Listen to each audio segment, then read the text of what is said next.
Viking Battle for Asgard is a game that I replay yearly. It's a tradition for me. I find myself doing so at the very end or very beginning of each year, when going outside is cold but being inside is toasty, safe, and warm. It was one of the first games on the PS3 that my young hands got a hold of. My aging mind tells me that it, along with the Lord of the Rings Conquest, Killzone 2, and the first Uncharted, were my first games on the console, and all of them I have fond memories of. But surprisingly, Viking is the one that I'm most attached to, even over the critically acclaimed Uncharted and official Lord of the Rings game. This game is genuinely perfect to me. There isn't a single moment or aspect of it that I don't like. I enjoy every minute of my replays and I'm always entertained. Maybe I'm just very willing to overlook the depths of the shortcomings because of the peaks of the fun, but I still do fully believe that this game is fantastic. I haven't seen it receive the retrospective or long multi-hour analysis treatment that many other games get. So this is my frantic attempt to convince others to experience it, either by playing it themselves or it becoming known to them through me. Though, I will try and be a little objective in this review as much as it hurts me to mention some faults the game has. There's an entire section later in the video dedicated to the problems of this game, but to start, the PC copy that I'm playing for this review has some issues. It's capped at 30 FPS and even drops below that during battles and exploring some of the larger settlements. I was a console peasant until I was 18, so PS3 era games I am used to having low FPS. It was kind of the status quo for me, and as such I still found it easily playable on PC after getting used to it. Before I got this game on PC, my yearly replay would be on the PS3, but it's far easier to record on PCs, I'm going with it. I also decided to go with the keyboard and mouse controls this time around instead of plugging in a controller, because to be honest, I'm more used to PlayStation button prompts. The Xbox Ones flashing on screen were screwing me up. I recently played Way of the Samurai 3 on PC, which is a super fun game, by the way. I highly recommend it. But every QTE that was popping up just absolutely wrecked me. I didn't know the corresponding Xbox buttons. Anyways, the younger me, to be honest, the current older me, was and still is obsessed with fantasy. The Lord of the Rings, Willow, the Scorpion King, a lot of movies I shouldn't have watched that young, like Conan, Excalibur, Gladiator, and 300, had to find my interests for life. It's still a normal occurrence for me that I get a friend or four together and we watch historical and fantasy movies. Everything from the more artful movies like The Green Knight and House of Flying Daggers, to the B movies like Deathstalker and Curse of the Dragon Slayer. From the Sword and Sandal Barbarians, to wuxia, to Kurosawa films, to the Ridley Scott-esque epics. I consider myself a connoisseur of the wide aesthetic of sword fighting, castle sieges, and monster slaying. All this to say, I know very well that fantasy can have a lot to say, and can make real-world issues and concepts easier to understand and cope with. It can also be a useful tool, an escape that is very comforting from the complications of real life and restore some hope. But fantasy can also choose to not tell anything at all, and exist solely to be cool, to give the person experiencing it fun, simple entertainment. And let me tell you, Viking Battle for Asgard is a great example of this side of the genre. There's no heart-touching story and moral complexities like The Witcher, nor any in-depth and esoteric lore like The Elder Scrolls, or even challenging boss fights like the Souls games. No, this game is about how absolutely satisfying it is to cut the head off of people. How epic it is to recruit a massive army and use it to fight another massive army. How powerful it feels to command a dragon to kill an entire unit of enemy soldiers. This game is dumb, fun fantasy action, and that's all it needs to be. And it does that near flawlessly. If you're of a similar mind to me and like historical and fantasy properties, you probably know the Total War series of games. The crown jewel of big real-time battles with thousands of bodies clashing against each other. While these games have fluctuated in reception, there is no denying the impact and pure fun there is to be had in their large variety of games and settings. Just as Total War and its creator, Creative Assembly, were getting bigger around the time of Rome Total War, they decided they wanted to branch out. Recently bought by Saga, they wanted a piece of the console market's money by using the Total War name, but found that due to the console's limitations at the time, it wasn't fully possible. To quote Creative Assembly's director Mike Simpson in an interview with Eurogamer in 2012, "We couldn't fit a Total War battlefield with 10,000 guys into any of the consoles. It just doesn't work. You can't fit a gallon into a pint pot. It doesn't go." But then they had a thought. What if, instead of trying to bring the mainline series to consoles, where you control the units, you were instead only one of those soldiers in those big battles? The first product of this concept is Spartan Total Warrior. Released in 2005, the name itself tells you its larger connection to the series, something that Viking would curiously not have. I do want to say, Spartan's an amazing game, and another childhood favorite of mine. I may cover it in the channel in the future, but if you want to learn more about it right now, check out Dorkax's video on the game. Dorkax has a tendency to cover so many of my childhood favorites, which I love. Watch him after this. Anyways, Spartan differed to the mainline series of games, and not just gameplay, but also by having full-blown fantasy, which at this point was new to the series. The game had Medusa and undead Roman legionaries. The game was filled with Greek legend and fantasy scenes. And although the larger series is now known for fantasy, like the Total War Warhammer games, the optional DLCs like the one for Troy, this was the first time it would appear properly. Rather than tactical or strategic combat, the game would be hack and slash, focused on finding new powers and weapons, somewhat similar to God of War and Devil May Cry, complete with gathering floating orbs from killed enemies. Despite what I thought before doing research, Spartan actually came out the same year as God of War, and a year before 300 was in theaters. I had assumed, even as a kid, that it was meant to cash in on 300 and God of War's huge successes involving Spartans. That isn't the case. I guess just a bunch of people suddenly decided, hey, Spartans are cool, we need to make things about them. When the game released, it had mostly favorable reviews. Nothing groundbreaking, but its Metacritic score sits at a 73, and an 8.2 user score. It does have a cult following nowadays, and comes up in discussions of PS2 hidden gems quite a bit. I'm not sure how much money it made, but I imagine it was decent enough for it to warrant Creative Assembly continuing with the idea of console-exclusive spin-offs. Viking would take the formula of Spartan almost exactly. Take a setting people think is cool, fill it with mythology, have hack-slash gory combat, and focus on the big fantasy battles that can happen within it. I found a set of interviews regarding Viking on GameSpot's website, which was very useful for making this video. It was great fun for a longtime fan of the games to watch.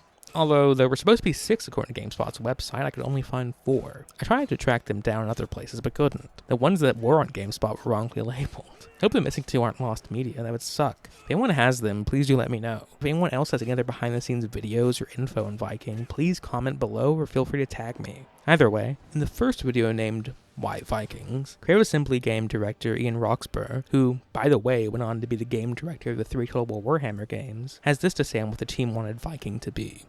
So I was originally going to have interviews play here, but copyright stuff is kind of messing that up, so instead I'll be reading. With the majority of the game, the player is playing very much an individual running around performing quests and going through the storyline. But the story actually evolves, and through the process of leading up, players performing quests that will free different prisoners from areas of the game. All the while, the player is progressing and actually getting a bigger and bigger army together, enabling them to actually come fight within the battles. What we're really trying to achieve is this idea of spectacle, this idea of the Hollywood battle, where you are William Wallace's Braveheart, you are Maximus from Gladiator, and you are there, making the difference. Quite a few games out there have hinted at the idea of you being amongst the huge battle, but no game yet has really actually just put you straight in the middle of thousands of men fighting. Even beyond this, they had higher ambitions too. Rather than just doing Spartan's gameplay but with the Vikings, they wanted an open world, instead of Spartan's linear set of levels. They wanted the player to be able to go on quests and explore a series of Viking islands. They also wanted the player to have a feeling of building their army slowly, freeing settlement after settlement and seeing this reflected in battle sizes. These islands and settlements wouldn't be based after any real locations, like some in Spartan, but it would have some small historical inspiration in things like the architecture, and it would use Norse gods and mythology from our world, rather than making a new pantheon. But, as all things go in game development, ideas came and went. There were scrapped ideas for ship combat, and even an eldritch-looking longship as a boss fight. In interviews they often talk about quests, but, well, no side quests appear in the game, only main objectives. But the main core of their idea made it into the game. A set of open worlds, recruiting an army, and massive battles. So, when the game released, how was it received? Okay, let's see. Who do we start with? What did GameSpot say? They had those interviews and stuff. They were probably a little kind. Oh. Well, what about the others? Oh no. When Viking Battle for Asgard was released, it sadly wasn't well received at all, being below Spartan and sitting at a 68 on Metacritic, though with a higher user score of 7.6. Large publications like IGN gave it a 6.3, GameSpot a 5 out of 10. Yikes. Even on Steam, it currently sits with a mixed rating of 57%. It would also be Creative Assembly's last attempt at a console hack-and-slash spin-off of Total War. Now that we've discussed its history and reception, let's take a look at this polarizing game. 16 whole years after its release on March 25th, 2008. If things go right, this video should be coming up either right before then or on it. So this isn't going to be a review.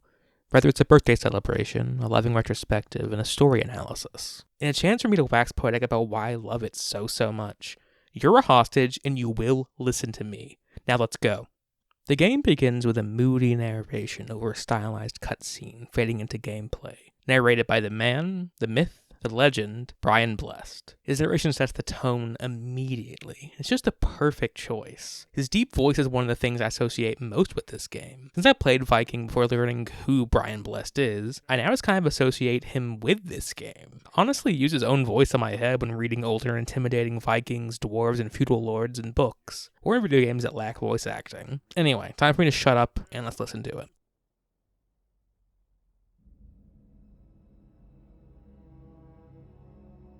They came, born of battle and bloodshed, those that would stand against the darkness. Those that would ask for no reward in this life, yet to the darkness they returned, for their time in this world was fleeting, and Valhalla called to them, and the world of mortals mourned, for it sensed its own demise. What was once green and fertile was now soured and barren. Those who were once at peace now knew only war.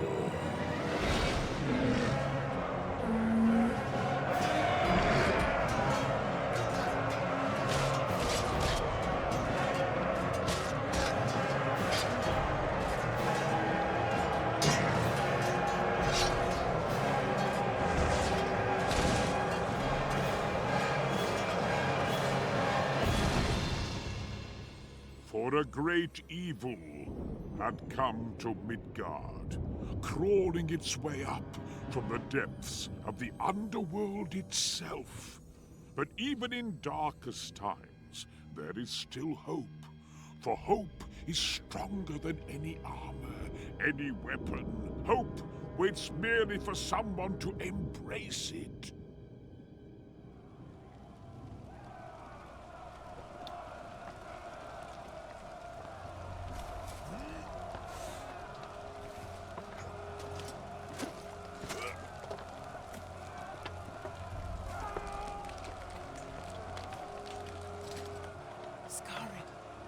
You have fought valiantly for your people, but now the life drains from you. I am Freya, mortal, and I have chosen you. Hel's forces are laying waste to Midgard, the world of mortal kind. She and her champion, the Harbinger Drakon, scoured the land with an ever-growing army of undead. Their goal? To conquer the world of the living, free Fenrir and bring about Ragnarok to kill all the gods. We, a Viking warrior named Skarin, died in the assault of our hometown, Brighthel, perishing at the end of Drakon's blade. We were denied entry to Valhalla as Freya revives us and gives us her blessing, as well as her special artifact. Talisman, known as a Brisingamen. This shines a light in all dark places, as well as give us the ability to cleanse evil magics. And most importantly, it gives immortality to Skarin, a gift that Drakon has himself. She promised us that she will allow Skarin to enter Valhalla when all of this is over and the world is saved. And so, the battle for Asgard has begun. Very well. Know that each time you free a portal from Hell's control, then I will do this for you. Let us begin.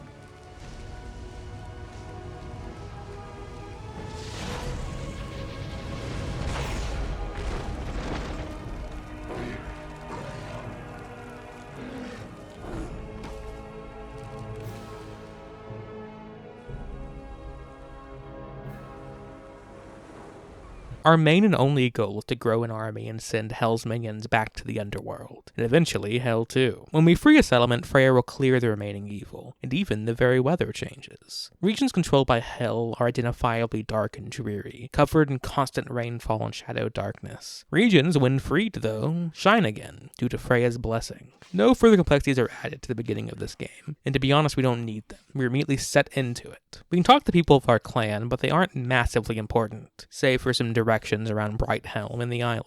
The main two we can and have to speak to, though, are the village's wise woman, Shaman Asta, and the village chieftain, Harald. First, we speak to Asta, who will be the only other mortal character present throughout the entire game. She seems a bit crazy, but also a bit of a mother figure to Skarin. His father, now dead, and his mother only mentioned far later in the game, Asta seems surprised that we were resurrected since she saw us die, and vaguely alludes to us being watched. Furthermore, she says that she, and we, Skarin, have had visions of a chained Fenrir howling.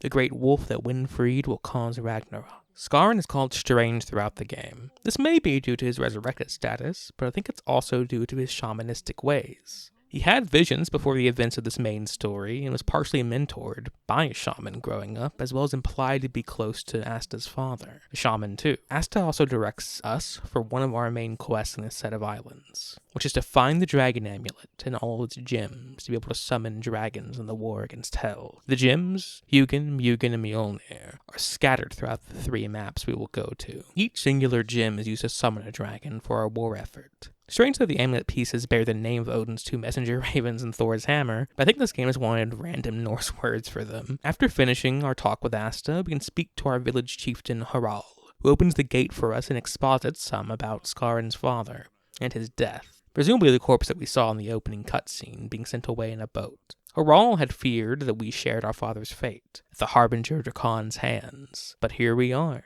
He also directs us to free the farm nearby. The members of Hell's Legion who have occupied it are exhausted after the initial assault on Brighthelm. Our father's warhorn has also disappeared in the fighting, an important relic to both the Skarin and the morale of the whole clan. Throughout the village are a spattering of various peoples who will give us hints on where to find objectives and learn fighting skills. We also have the blacksmith and shopkeeper, the latter of which we will have to unlock. And when we do, he sells us potions, throwing weapons, maps, and health increases. The blacksmith increases our elemental runes on our sword, which we can activate at any time, as long as our magic is partially filled, which is represented by the red bar on screen and gathered from killing enemies. It also, as a bonus, makes our nearby allies' weapons become enchanted too, for just a moment. Very useful during sieges and big battles.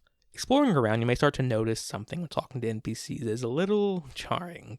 The voice acting isn't bad, but it's clear they only had a handful of voice actors. So they put some of their voices through a hilariously deep filter. That's a nice sword, Skarin. But there's always room for some more combat runes. If you've not spoken to him already, the settlement's blacksmith resides on the lower tier, close to the beach. He's no master, but he's certainly familiar with some of the lesser combat runes. I'm not sure, what these Vikings are drinking. Well, mead, but, something's going on to make them sound like this. I learned in the credits that Nicholas Bolton, the voice actor of Male Hawk in the Dragon Age series, is in this game. I actually reached out to him on Twitter to ask who he played, and he actually responded. He said that he couldn't remember, but he gave the information that it was the first game he ever worked on. If I had to guess, several of these side NPCs sound similar to him. Skarin, have you seen how the enemy taunt us? Look on the beach. Our clansmen are bound and fated to a cruel death. I remember whenever I first played this game, I was amazed at how lively this village felt. Seeing this many people moving around, drinking, shooting bows, wrestling, it felt so abundantly lived in. To be honest, it still does. It feels more alive than some modern game settlements. I explored every inch of it, which is rewarding as there is much gold to be found, and sacks sitting around in unbreakable urns. The NPCs of this world seem to treat their money as carelessly as those in Zelda games. You can follow around individual NPCs and they feel complex. You can go to the smithy and see men waiting in line for their swords to be sharpened and to have runes put on them. Watch as the smith heats them up, reforges them, and returns them, as the next person in line actually steps up and hands over his sword. The running whetstone next to the forge too sometimes just gets a random Viking coming by to sharpen their sword. The 2 archers competing in archery are actually competing, and each shot hits different parts of their targets. When they hit a bullseye or near it, they cheer. Same thing with the 2 soldiers boxing. It's honestly really cool. It makes the settlements feel very complex. It gives us an extra reason in the game world to want to rescue this world, to restore simple life, like this, to everyone. If we talk to the tavern keeper, he gives us a simple collection quest of finding mead barrels throughout the world for rewards. This is our only real side quest and collectible in the entire game, and we get this quest on every map. The only other collectible are red skulls in enemy settlements, which only seem to matter for sets of achievements. If we go straight ahead, even before the chieftain opens the gates, we can go beyond the village onto a secluded beach. We see many longships dragged up ashore. Some are people's, and others the ones that Hell's forces use to push into the settlement. They're some of our kinsmen tied to poles and left to die in the rising tide. Their bodies salt-covered, bloated, and dead. Clear mockery and cruel taunt and joke to us, as well as a promise that all of us will die. But if you have hope, venturing to the side of the beach, we will find actually still several alive Vikings, tied to poles that we can rescue. Now, we have stumbled upon a major feature of the game. The idea of building the numbers of your army up slowly, and rescuing captured people to add to your ever-growing warband.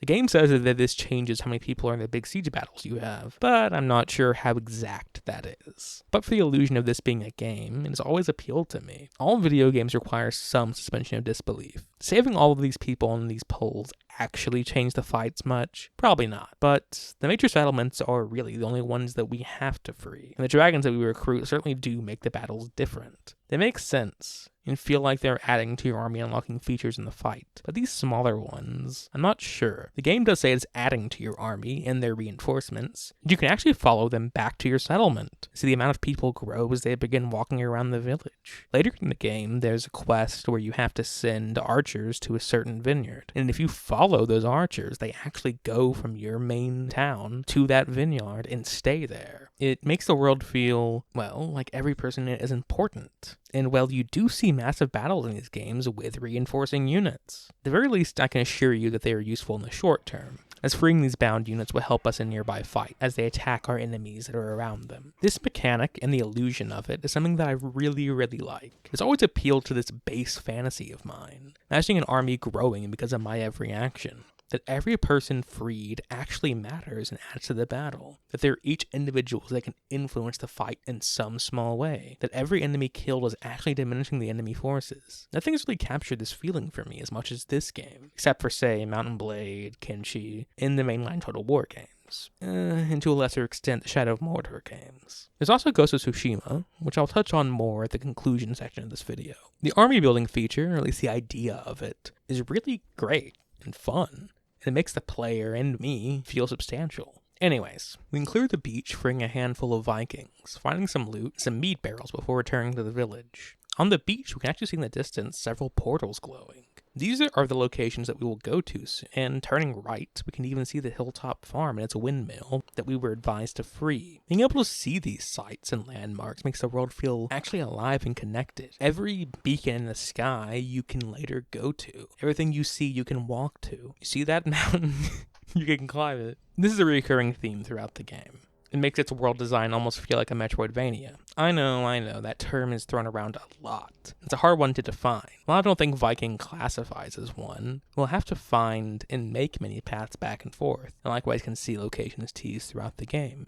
It makes it so that the overworld exploration is actually very fun. With our home village of Brighthelm explored, the captives on the beach rescued, glimpse into the open world, we are set free into it. We have no clear list to do in a certain order. Instead, we have a set of objectives on the map to go to. They're disconnected, as well as many smaller hidden areas that we have to discover on our own. The freedom in which we tackle them is up to us. Every map in the game repeats this freedom, though some objectives ought to be revisited with new items to unlock more areas, such as keys or explosives. In addition to these marked areas, there are also smaller mini-dungeons and encounters to be had, as well as finding the training arenas. As we approach the ruins near the Dragonstones, we find Hell's minions tearing apart the dead and mutilated bodies of Vikings, harvesting the meat. The hands of the minions of Hell's legions are always bloodied, and the slimmer undead seem to be the designated harvesters and butchers. Making Hell's Legion cannibalistic gives a great answer to the question of why they keep so many Vikings hostage, especially when they keep breaking free. It's because they need the sustenance, despite the danger posed by keeping them chained up. Now, I've played this game before, and quite a lot, so I know of certain pathways. But a new player here not knowing alternatives exist, and just wanting to have some hack and slash fun, may charge straight ahead and get their ass handed to them by the platoon of Hell's Legion here. But, taking one of the side routes, I ambush a patrolling guard and then sneak to the cage, waiting for the patrol of the one in front of its barred door to move. And when he does, I move forward and mash F with all I fucking got while forcing the cage open. Doing so frees all the captured Vikings, and with them, we take the ruins with sword and axe.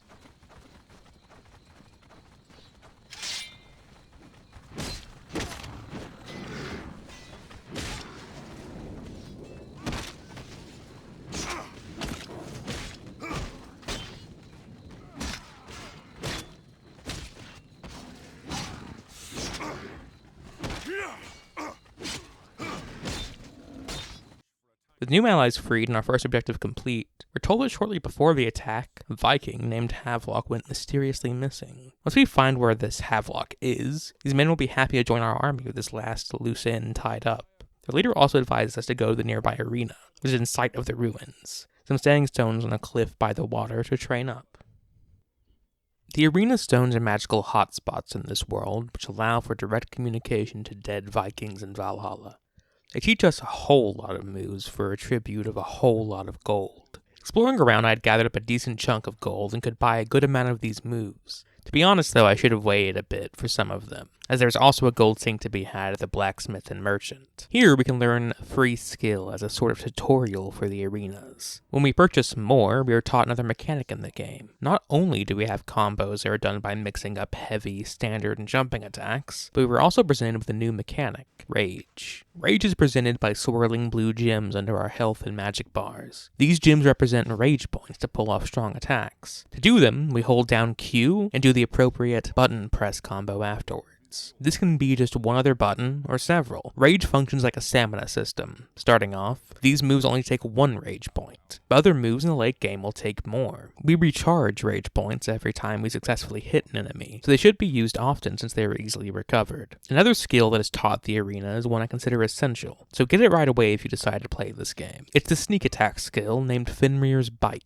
Skara naturally starts crouching when we approach enemies. If we move slow enough, he won't be spotted. And with this move, he can perform an execution immediately on weaker enemies, and a strong damaging attack on stronger ones.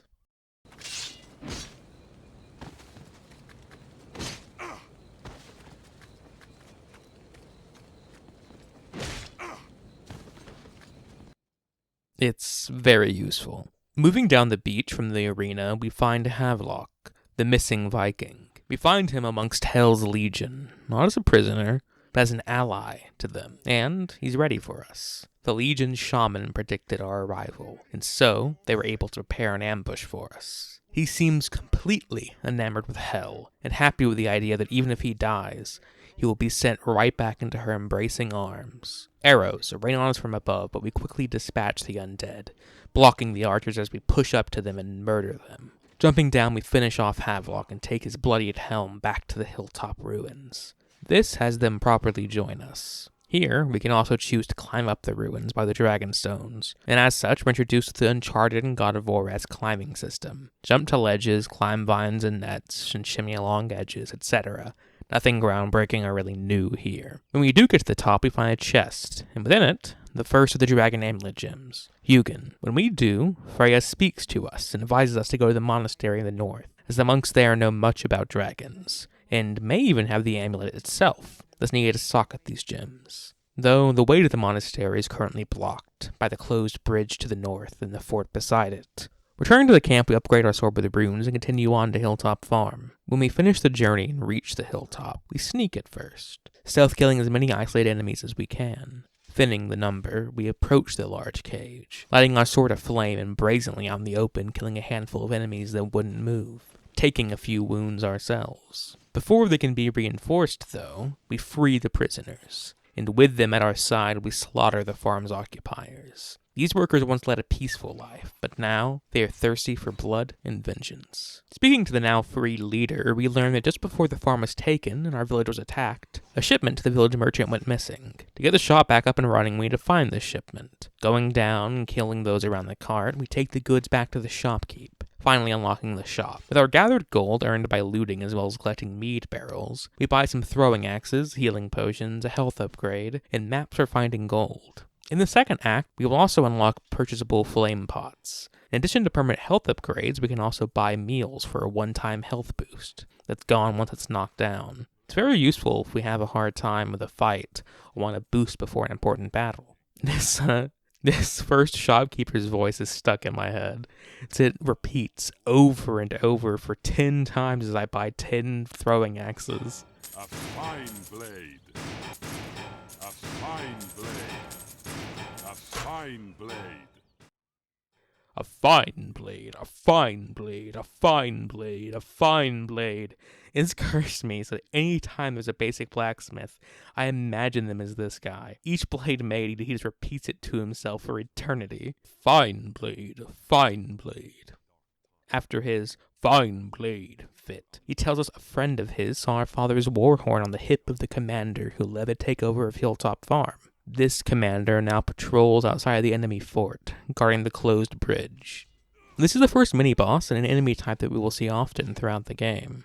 And he's also our final objective before we can have our first siege, and more or less the end of the tutorial of the game. We approach, killing a few of his men and lighting our sword again. But I'm really rusty in playing on hard mode, and actually get killed much to my embarrassment. Resurrecting at the main portal is always funny because it's just immediate.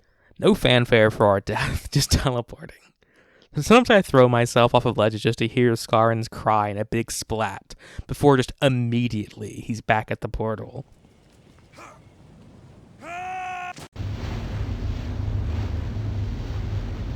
We return to the mini-boss and beat him, playing more defensively and dodging away to do massive damaging hits when he needs to catch his breath. When he begins swaying, he swings his sword in one big, hefty movement, getting it stuck in the ground. We pummel into him, shoving a sword through his face over and over until he lies dead. Our father's warhorn claimed, now soaked in enemy blood.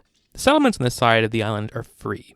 We have an army, equipment, and our father's warhorn, and so we breathe in deep and we blow it. The sound of it is music to our allies, but fearsome thunder to our enemies, as we march and go to total war. Over the scarred but resisting lands, the freed people of this land follow the sound of our horn and meet us below the fortress. Our numbers swelling with each group answering the summons, the enemy inside frightened and ready for a battle. And when everyone has gathered, we charge forward with our warriors, ripping and tearing, slashing and gouging. We are swept forward with our soldiers, as if we were a tide of flesh and steel crashing past the front line. We're carried onwards with them, killing as we go, to any that dare put up resistance. Round us enemy arrows fall as one with the rain, and so we change course to attack the archers. In our blood fury, we almost miss seeing the hostages beside them. So we dodge the enemy's shots and dismember them between quick, fluid movements.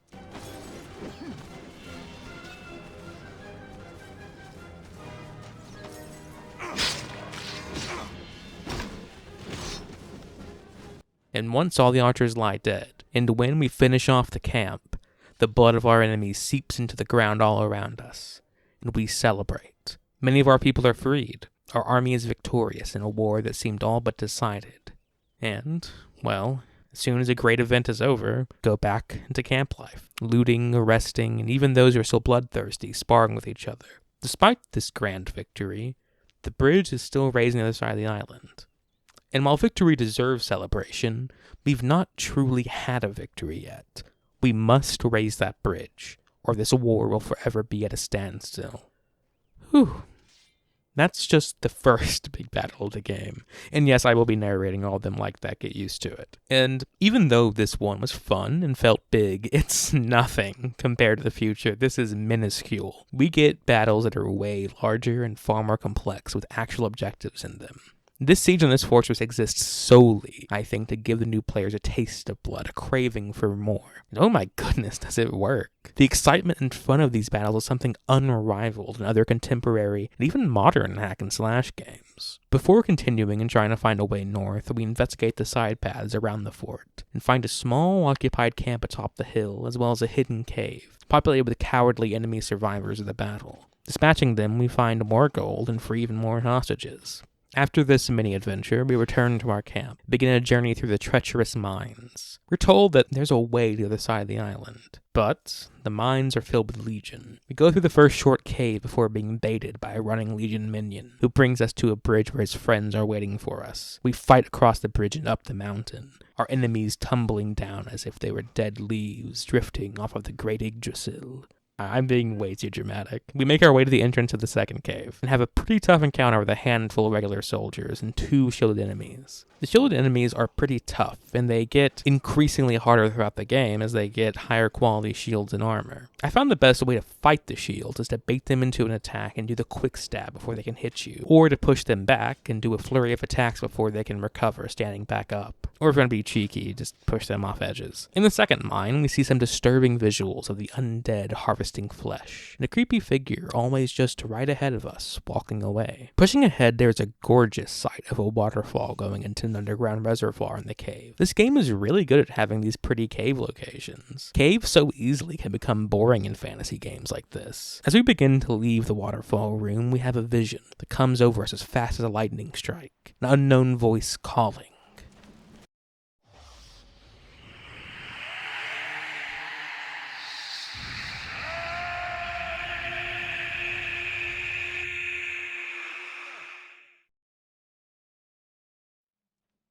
This cutscene terrified me the first time I played it through as a kid. The caves were already scary and dark with gore and bodies everywhere. I remember playing it late at night, maybe even on a school night that I shouldn't have been up on. And then this scene happens, holy shit, and it never made to no end. This and the fourth wall-breaking ending of Assassin's Creed 2 terrified me. Once the vision has passed, we are introduced to a new enemy type. The one we saw walk away throughout the cave. This enemy is the Assassin, which honestly have a terrifying and hard moveset to counter. It's very animalistic as they can dodge away very easily in unrecognizable patterns and kill you quickly if your health is low and you don't get to them in time. They ambush us with powerful slashes, but we can slay them if we land a hit or 2 on them. Finally, after our first assassin killed, we exit the mine and are on the north connected island. And we're immediately introduced to a new enemy type, the Hornblower.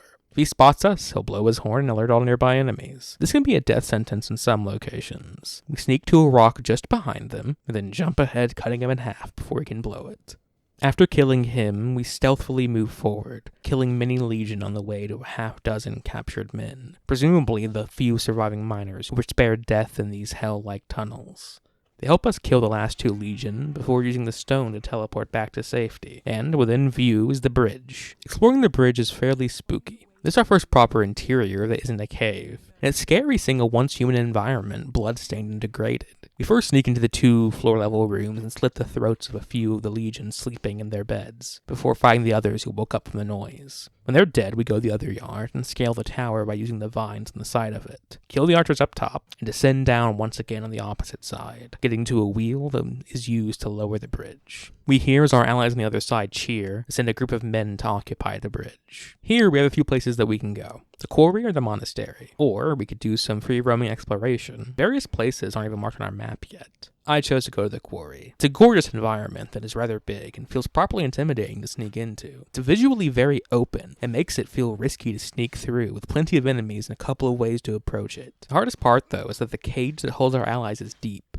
within the quarry, with archers patrolling just above them. While I was trying to decide which way I wanted to go down the quarry, I spotted a mechanic I really like and wanted to share. On each of the maps, we can come across patrolling armies. This first one isn't even big as the later ones, but its size is still impressive. Being able to watch Hell's Legion march, well, like a legion, gets across her domination of Midgard. I decided I'd try and take them out. Or, well, at the very least see how far I could get. I'm a veteran of this game for over a decade now, and I could beat this. At the very least put a proper dent in their fort. No, I got my ass kicked. Holy shit, this game does not hold back from big groups attacking at once. No taking turns, they just all strike at me to kill, which I like. You make a mistake like that, and you're dead. Armies aren't just simply easy numbers to kill. They're actually a force to be reckoned with. Anyways, back to the quarry. We continue down the path that we began with, We continue down the path that we began with, first being sneaky, but sadly getting discovered about halfway to the cage. We have to kill a whole lot of enemies on our way to the prisoners, arrows trailing after us as the other half rouse to try and get to us in time. When all is said and done, the now freed quarry master seems unwilling to join us, while the enemy still has patrolling armies around. And so, we bring his men with us and ambush them, go through their routine walk by the quarry. Doing this removes the patrolling army I showed you earlier.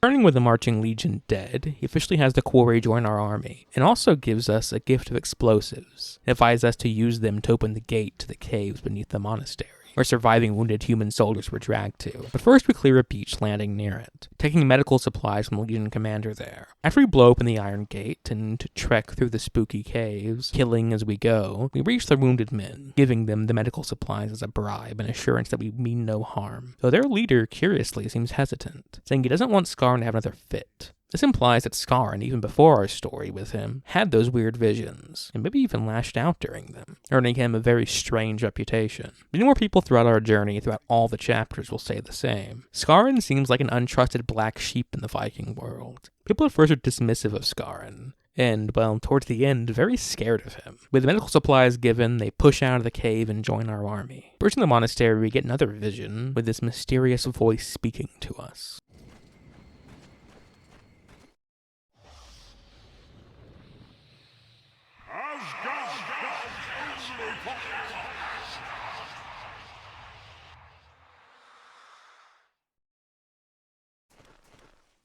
We see the few remaining monks being massacred as we fight our way up the path, killing those camped along it. When entering the monastery proper, we wipe out those within the open vestibule, freeing some captured Vikings within it. The main gate to the monastery is closed, and so we have to venture along the walls up a ruined tower and see a strange, magical-looking figure in the distance. When we approach, they summon Legion and run from us. Fighting through the summoned foes and traversing the now destroyed walkways of the monastery, we get into a large fight with another mini-boss and a bunch of grunts, a courtyard with tied-up allies nearby. This is a pretty memorable fight, and actually fairly difficult.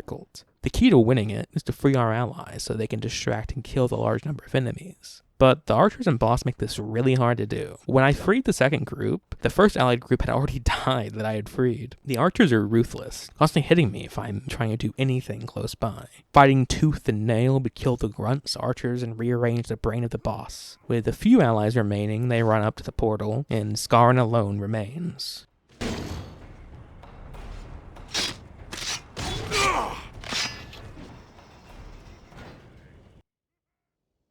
We throw open the inner doors. They're introduced to the magical figure we saw. This is an enemy shaman. They summon reinforcements from Hell. They're the lifeblood of Hell's army. Without them, the Legion wouldn't be nearly as intimidating as they are. The shamans, able to summon undead, make them basically unconquerable, as more and more dead humans means an everlasting army. To kill him, we have to break the various magical totems beside him, while being attacked by the enemies that he summons. I like this a lot. It reminds me of the ghost fence that the druids make in the Warlord Chronicles by Bernard Cornwell. Killing the shaman gets us the dragon amulet off of his corpse, which Freya tells us we need to charge with magical energy by sneaking into Darkwater, the main enemy settlement on this island, and charge it with the enemy's main portal. This game has a surprising amount of stealth missions. Even more surprisingly, I actually like them. The enemy settlements feel substantial. The amount of enemies do not mess around, and it makes it nearly impossible to ignore this stealth and brute force our way through. We have to find one of several pathways developers made for us, or make our own. Honestly, they're very well designed. I'm not saying they're Thief or Dishonored or anything, but they're pretty good. We dodge behind buildings into alleyways, jumping up onto walls, hoping no one looks up or behind them. Maybe we take a chance to kill a small group, hoping they won't alert the enemy to us. It's great. It encourages experimenting, to look at every avenue we could take. These are also the missions that you die most on. When we reach the enemy portal, we charge the amulet inside of it and flee. An entire army chasing us, we barely make it outside the walls. After this, I took the time to free the remaining Vikings on the island. And oh yes, that might surprise you, but there were more settlements and dungeons I skipped. From now on, I'm going to have to cover only highlights. So keep in mind that as I summarize these acts, there's actually a lot of more settlements and prisoners that I'm freeing in this game. I'm sure that everyone has a different favorite settlement to clear, so I'm sorry if I skip your favorite. But if I cover every objective in this game, this video will become even more ridiculously long. At last, we return to the Dragonstones, the first objective that we did in this island, and now one of the last. We slot the gem into the amulet, summoning our first dragon of the game, a young one by the name of Ari. The way dragons work in this game is a binary choice in battles, of option 1 or 2, though it can be a little bit more complicated than this tutorial shows, though it gives you an idea. You get dragon runes from completing objectives and sieges. You can use these runes to direct dragons to fire breathe on certain targets, ranging from archers to shamans to gates. This means you can choose what objectives that you want to do yourself. Are you annoyed by that one shaman's position? Kill a mini-boss in the siege with some dragon runes and have the dragon blow up the harder shaman. It's very cool, though later in the game I actually stopped using them since I actually had so much fun with the objectives of the battle that I wanted to do them myself, as it kind of honestly nerfs some of the fights. With our army assembled and a dragon summoned to join us, we march on Darkwater.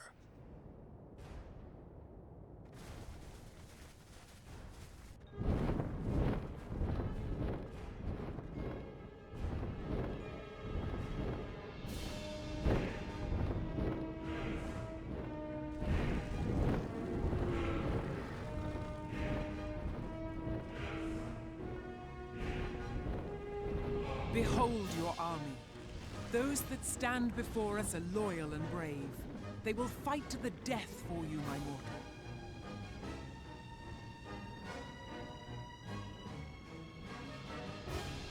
It is so satisfying every time I play this game to see the montage of the army that we have built with our very hands marching to war. The shot of the two sides staying on the field of battle is just so epic. The charge is always so satisfying.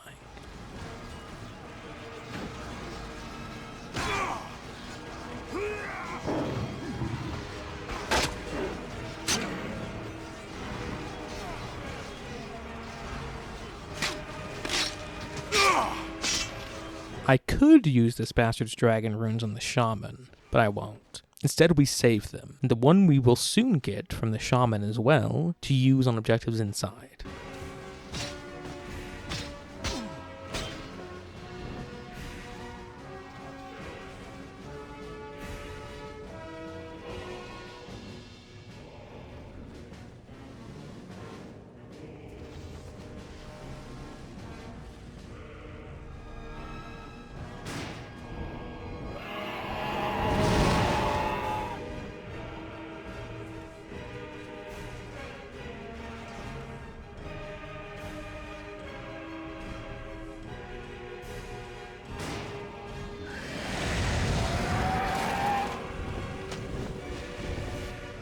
We burn away the shaman here, as well as some archers, and hunt the others down. For the first time, we feel like we're the dominant force. The fort fight earlier in the game was rough and ragged, but this feels like a slaughter. Retribution given personally. While many of us die, true, we give more than we got for the first time in this entire war. And when all is said and done, all the shamans lay dead, no remaining enemy soldiers save those who fled to the hills, we go to the portal. Standing there is Rakan, a rematch with the creature that killed us, to avenge not even just our own death, but our fathers, and all other mortals that he has slain. Our army and the gods above watch as we fight.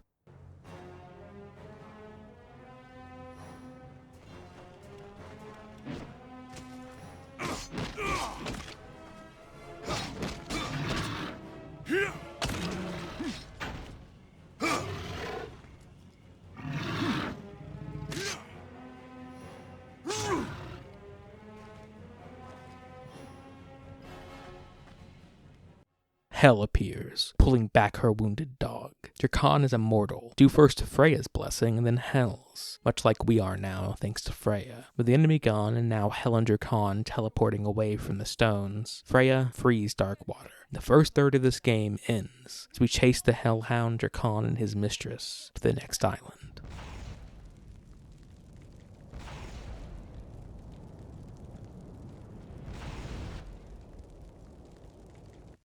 Once, within Drakan, there rested the soul of a mortal man. A mortal whose courage and honor moved Freya herself. When she chose him as her blessed champion, Drakan's loyalty to Freya knew no bounds. As his conquests in her name grew, so too did Drakan's affections, for it seemed to him that to look upon Freya was to look upon the face of love itself. But mortal hearts are fragile. They are not meant to touch the divine. When Freya spurned Drakan's love and released him from his bonds, he wandered the lands in anguish. Obsession grew to madness, madness to emptiness. And that is when Hel, queen of the underworld, found him and made him her own. Hel offered him her protection, and in return he'll become her harbinger and lead her dark army against Midgard. For Drakan, this was not only a chance to relive his former glories, but a chance for revenge. The more Drakan fought in Hel's name, the further away from Midgard he grew, until he became more akin to beast than man. It is said that only the giver may undo a divine blessing of immortality. Yet there are weapons forged for the undoing of many things in this world. Blessings, curses, even such weapons that can undo a goddess's will.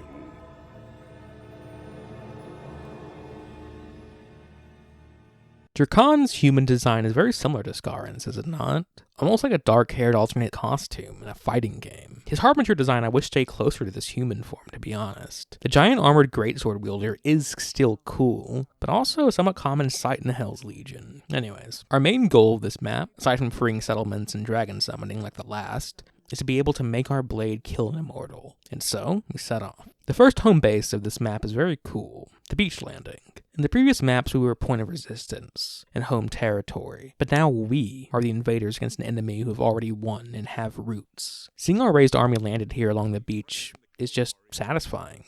The dragons flying around the camp is absolutely peak power fantasy. We can talk to a Jarl of this island and to Shaman Asta on hints of where to start. What we're told is more or less the same stuff as the first map. Asta alludes to eyes watching again, but expands on it a little, saying that the divines, dragons, and wolves are the bearers of those eyes. Further, she tells us about one half of the dragon gem Mugen being on this very island to the east, and the other being close by, but surrounded by too many legion and their dark magics for her to make out to where exactly. She sends us on our way, encouraging us and dubbing us the Warrior of the Wolf. The Jarl just simply tells us about some places to seek out and a mission to complete. Another wide checklist of objectives, between quarries and prison caves and hiring mercenaries who are hiding out. Most important and distinct of all, though, we're given a stealth mission to blow up Holden Fort's barracks, the main town, at least so far on this map. This is my favorite map in the game, in every aspect. The sieges are the most fun, the settlements are the coolest, the most tantalizing to approach in different ways and explore. I think the graphics still hold up in some ways. Even this game now becoming old enough to drive, it just still looks nice in the landscape and in the architecture. The added freedom of the first half of this island, being basically the same size as the entire first map, helps with a sense of progression, adventure, the freedom to tackle objectives however we want. Exploring around the landing camp, we can climb the surrounding cliffs and find Legion up on the hill spying on us, and holding our captured scouts. Even more exploration to the east, find soldiers held prisoner outside of a cave. Okay.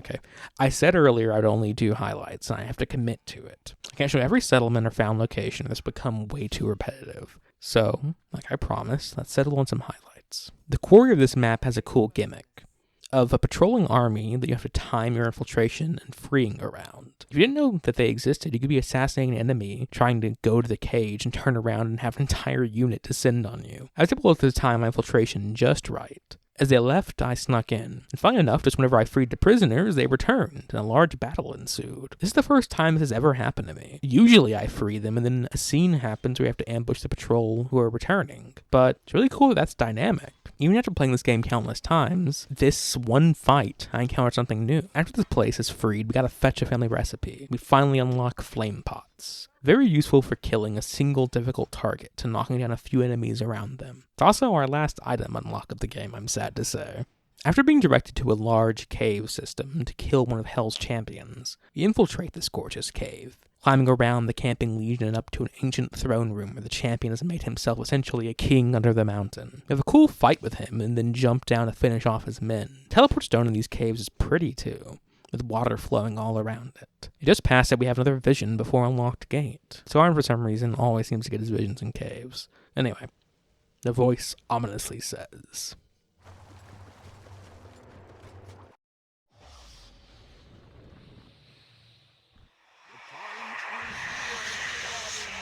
The world will be reborn!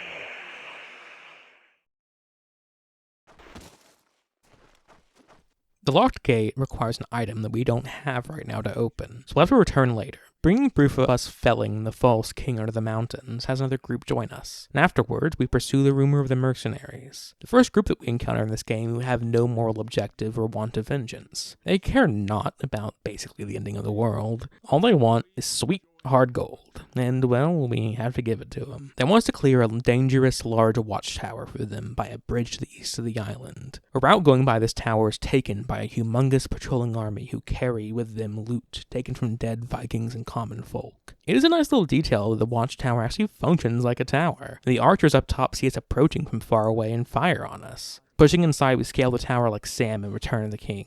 That is to say, absolutely slaughtering these evil shits. At the top, we have a shaman mini-boss, while archers fire on us from behind. Clearing it, we see the huge enemy army march across the bridge.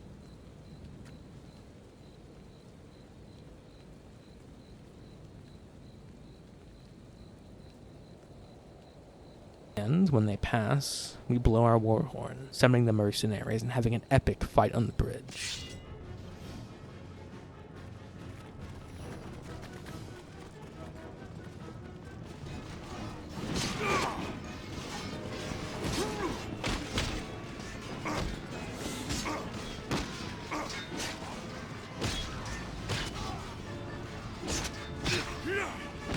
After that cool fight, where we valiantly carried ourselves and slaughtered the enemy, well, let me show you my first approach to the tower. I crested a hill and just Looney Tunes myself into a gruesomely quick death.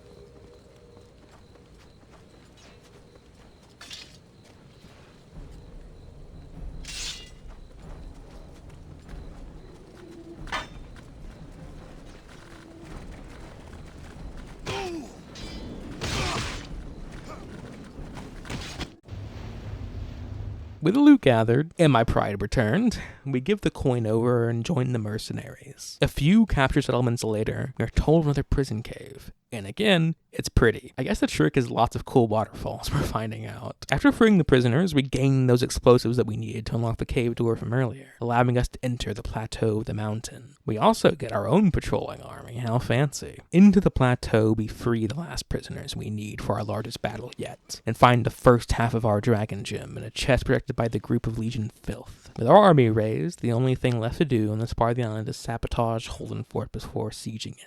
As a kid, I didn't know stealth was this viable, so I would just suicide march to the barracks, praying that I could get the bomb off before I die. This and the later city of Caldberg are the two best stealth sections in the game. With Holden Fort, there are two distinct entry points. One, some broken spikes on a wall to the left of the gate, and the other is a knocked down wall far on the right. Sneaking through, we actually avoid a fight for most of the way, sneaking our way down to the harbor using the wooden scaffolding of the bridge above. We sneak across to the north side of the island, working our way up on this side of the harbor into the massive stairs heading up. The path is patrolled, but to the side are 3 grunts harvesting meat. We quickly kill them with strong attacks and climb up to the upper city, avoiding enemies to climb the bridge again to where the portal and barracks are. Here we get into a few isolated fights, but remain mostly undetected as we get to the barracks and set off the bomb, exploding the enemy sleeping quarters and supplies. We jump out of the fort, mission completed. We're pursued by some enemies, but we run to our landing camp, arm ourselves, have a good hearty meal, and then we prepare to march.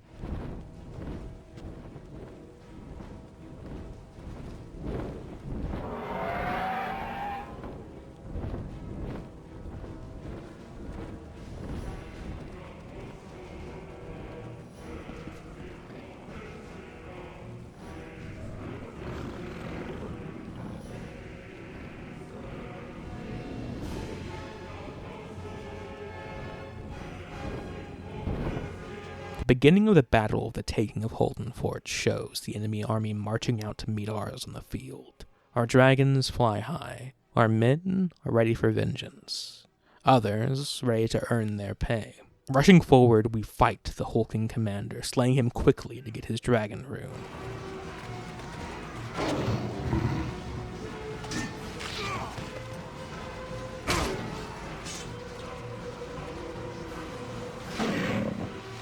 Which we then use on the archers barraging us with arrows. We save the other dragon runes we get from dispatching the shamans. And it's actually really cool to see the open field battle actually won. When we go to climb up the hill to kill the shaman on the cliffs, looking back on the field, we can see that before it was held a fearsome battle, now it only holds our men, waiting orders. The enemy all killed due to the archers exploding from dragon fire, and us killing the shaman. We use the saved runes in the main gate, as the main force charges through it. The destroyed ground scorched with dragon fire, with the flanking units we push through the gap in the walls. The same one we had stealthed through earlier, pushing and tearing on the many shielded units. The battle teeters treacherously to a standstill on both sides for just a moment, until we're swarming into Holden Fort on both sides. So many soldiers, it looks like ants from above. We wipe out more shamans and commanders until we're called to duel the leader of the garrison on the bridge. Both sides watch, not interfering with the duel. Though some soldiers do get awfully close, but we kill him. The dragon burns the enemy's formation as he falls, collapsing a mead hall to continue on, having to scour every inch of the place, pushing to the archers and shaman until we get to the upper city. We push and push, the enemy army becoming desperate. The few remaining shamans are unable to reinforce in time. With every enemy they summon, we kill a dozen, until they too are overwhelmed. We summon Asta in the portal. She cleanses the city of evil with Freya. As the battle is won, and Holden Fort is ours. Holden Fort is my favorite player settlement in the game. It's so satisfying to walk around a place that you yourself conquered. We know what it looked like under enemy patrol. We saw the Legion inhabit the city, but now it is reclaimed. Our men, freed soldiers, and laborers populate it. Some of the destroyed buildings are rebuilt. Most importantly of all, the mead hall, the dragon collapsed. I mean, I guess these Vikings are real thirsty. If we return to the beach landing after Holden Fort is taken, the camp is actually mostly emptied. Most of the army is gone, Asta is gone, and our dragons flying over Holden Fort instead. A small host remains on the beach, mainly laborers to protect the ships and harvest. It's a neat detail that barely any players will see, and I like it because it makes sense. Our army, while it did increase, are still mostly patrolling around the places that we took them from. The quarrymen are still at the quarry, the brewers are still at the brewery, and so now, mainly just the fighting men have left. There's no reason for anyone to be at that landing anymore. Given our second set of objectives for this island, the pattern becoming very familiar. One is the one-time champion of Holden Fort, and the other is the old, reliable shaman Asta. Asta is, as always, the most interesting. She advises us to take the giant gate up into the mountains. This path was mostly abandoned by the Legion. The entire mountain range is a graveyard for longships. Very spooky and cool visuals of the misty mountaintops with peaks made up of both jagged, spiked rock and splintered, broken ship. She advised us to go there and recruit them. No mercenaries are they, but instead great warriors who consider themselves most important in all matters. So we'll have to show our might to them somehow, and recruit the warriors of the mist amongst their ghostly longships. We climb the mountains, seeing the warriors in the mist running between the peaks, some moving just as we spot them, disappearing like ghosts. When we reach the peak, finally, after a decently long section of platforming, we fall into a trap that they laid for us, a net set over a hole in the ground. The leader approaches us, surprisingly frees us, saying he's heard good and bad things about us, and wants us to prove ourselves. We must fetch the other half of the dragon gem, unite it, and, if we do that, the warriors of the mist will join us. He believes the other half of the gem is in a cave full of legion below this very mountain, and so we go. Adventuring through a middle-length dungeon, we encounter Turkan at the very end. He exposits, speaking in a different language, though it's one that we can recognize. He's horribly bitter and tells us to tell the goddess, that we are both too late. He has the gem within Caldberg, and he invites us there to see our captured people slithering of their own entrails, and cursing our name for forsaking them. He leaves without another rematch, probably knowing that he'd lose again. And instead, we're introduced to a new enemy type, dual axe-wielding berserkers. They look very similar to human Durkan and our own design, even having the same knife holster on the hip. They are the glass cannons of the enemy roster, and I would say the ones I died most to, as they can do some brutal heavy damage with quick attacks, but can also die just as quickly with only a few hits from us. We dispatch them, but Skarin quickly falls down, another vision seizing us.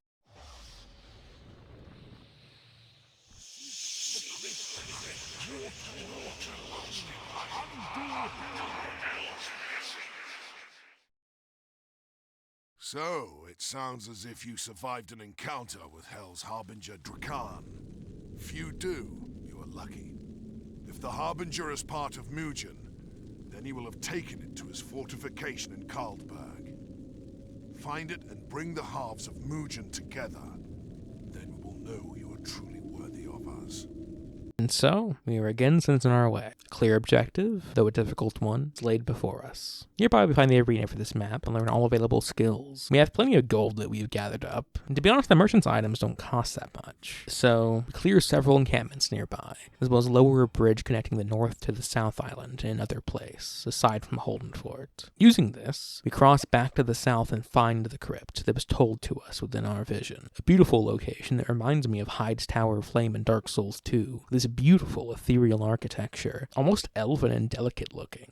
Coming out of the sea and sporting this game's trademark waterfalls. We shove our sword into it, and it is enchanted with the power to kill immortals. And so, this, I will admit, is incredibly underwhelming. Your sword doesn't change aesthetics, you don't get a new one, there's a stat boost it doesn't tell you, and when the location looks this cool, it's not hyped up at all. There's nothing hard outside of it to fight to get to it, and there's nothing that makes it feel like a reward. It's just a place you kind of go to. I get the idea. This entire thing shouts to me of Rush design, as it is sadly lacking quite a bit, especially since this is a Norse Viking game, and finding an old ancestral sword or getting one turned magical is a massive part of these stories, where most fantasy in the West even gets the ideas for it, like Anduril from Lord of the Rings, Glamdring, Sting, or even the many-name swords in the Song of Ice and Fire. It's disappointing, but still, with our newly blessed sword, we continue the liberation of the North. A few more highlights are some explosives I found around this distillery, which a player smarter and stealthier than me could use to distract the massive amount of soldiers away from the cage. But I lit one and didn't hide in time and got caught. Another highlight is at the mill there's a cool cage hanging above some enemies sparring, which I did set free, following on the Legion killing them, and a few Vikings, but you know the saying, you gotta crack a few eggs. I do like that each major settlement is explained to us why they're important for the war effort. For instance, the new siege engines have to be made here. We even fetch the tools that are made to make them. Makes it feel worthwhile beyond just doing a checklist. After these settlements and way more, in another tower that we ascend, we descend upon Caldberg. Did you see what I did there? Ascend, descend. The labyrinth-like design of Caldberg is completely enamoring. The winding streets and bridges are packed with details and enemies. You can see them doing the same thing as your men. Sparring, talking, laughing, retching. Hell, you can even see a marketplace past the main gate, selling stocked meat and fish. It feels alive around every corner in a demented way. Everything here exists regardless of us in the land of mortals. Enemy shaman are talking with regular grunts, like our champions talk to a regular warrior. Undead cannibals live here almost normally, in a brutal mirror to our Viking life. There are distinct districts, some with sparser populations that look residential, with individual homes. The watchtowers above have connecting bridges like spiderwebs all across the city, with archers ever vigilant, protecting this fortress of a city. Entering, we can take any route that we wish. We can take the risk of going up high and hoping that we can assassinate the archers before the others realize it. Or we can stick to the alleyways of the ground level, wiping out small groups before they can alert others. Or we can find walls to sneak up against, holding still to hide against enemy patrols. Or we can brute force our way through the smaller streets, bottleneck the enemy and run away like Han Solo. The amount of detail here is just so good. You can expect this in a player settlement, but we actually never get to explore this as a conquered city like Holden Fort. It feels like an inverse of Novigrad in The Witcher 3, this huge bastion of civilization. Rather than humanity living there, that we can talk with and trade, we are the enemy sneaking into that city. We are the rat in the rafters, the monsters in the alleys that they are hired to hunt down. This mission, making us sneak through the city, helps hype up the eventual siege to be had here. Seeing the massive size and intimidatingly large army and how well and truly dug in they are here is just a masterful setup. For recording this, I decided to try several different paths to see more of the city. It was so fun. I found things I had no idea existed, like the fact that there are these tied-up Vikings in a square by the lower district. Someone can make that part of the infiltration, have an entire sneak-in focused around that, to get to those Vikings and free them to distract and kill the Legion long enough for them to get to the gem. I found a weird path myself, different from my normal one, which usually braves the watchtowers to the docks instead. Instead, I snuck through the back streets of the city to the harbor, and past the busy trading yard down a net to the wooden scaffolding that leads to the nook that hides our target. We kill a shaman meditating over the half-gem, and then we fight our way past hordes of enemies to a teleport stone in the depths of the city, desperately killing all those around us, and barely making time to spirit ourselves away with the gem. We appear by the beach landing and make the small journey to the island's dragonstones. We summon the second dragon, an elder one, her name Kelda, powerful and feared. With her summoned, our sword upgraded, and our armies ready, we march towards Caldberg. Siege engines made by men who were freed by our hands are pushed towards the city. Tools of destruction made by common people who until recently were just cattle for food. They now push it forward to deliver death onto their enslavers. Alongside them, to their front and back, is an ocean of bodies, diverse but united in one purpose. Mist warriors finally act in this war, alongside bought elite mercenaries. Loyal thanes, jarls, and warriors, huntsmen, spurned farmers, and tortured quarrymen. All are equal in this war against an eternal tide of evil. Even the dragons fly above us, and they reach the city first. They rain fire upon the spiraling towers as we push across the bridge. Siege engines loose flaming stones as enemy arrows fall upon us. We cannot be stopped or pushed back. In front of the gates, a new enemy is unveiled. A giant that looks tortured into painful subservience. Throwing men like toys, we propel ourselves forward, cutting at its legs fiercely like we are felling a tree. We can watch as its legs become bloodier, until finally they begin to stumble from the pain, and we slice their tendons, leaving them on their knees. Still alive and dangerous, but immobile. When we feel brave enough, we climb onto its head and finish it. Whether this giant was forced into this or joined willingly, we care not. It is an enemy, a target, a thing that is killing the mortal world of men, and now it is dead. Climbing up the walls, we kill the shaman and its bodyguard of berserkers, and finally, our battering ram reaches the gate. When the wood of it is broken and splintered, we enter the city. Alright, I'll stop the dramatic reading. For now, I explained the giant's mechanics a little bit there, and got most of them. We hit their legs, and while there is no health bar, visually we see the progress we make by how bloody their legs get. I like this. They're a hard foe, especially when others are attacking and we are forced to be close to them. The trick, though, is to get far away from them when they do their massive swings and close in for a few quick hits, or tank the damage to get in big attacks. There's also a tier of enemy I haven't mentioned yet, that has been present throughout most of the game, mostly because I don't know what to classify them as. I suppose elite warriors? They have a one-handed sword and they're the best at blocking, even more so than the shield warriors. I also think that they're the human-sized enemy with the biggest HP pool. As a result, they're my least favorite enemy to fight. With the two-hit combo of them being able to block most of our powerful rage-based attacks, and having a huge pool of HP just makes it unfun to fight.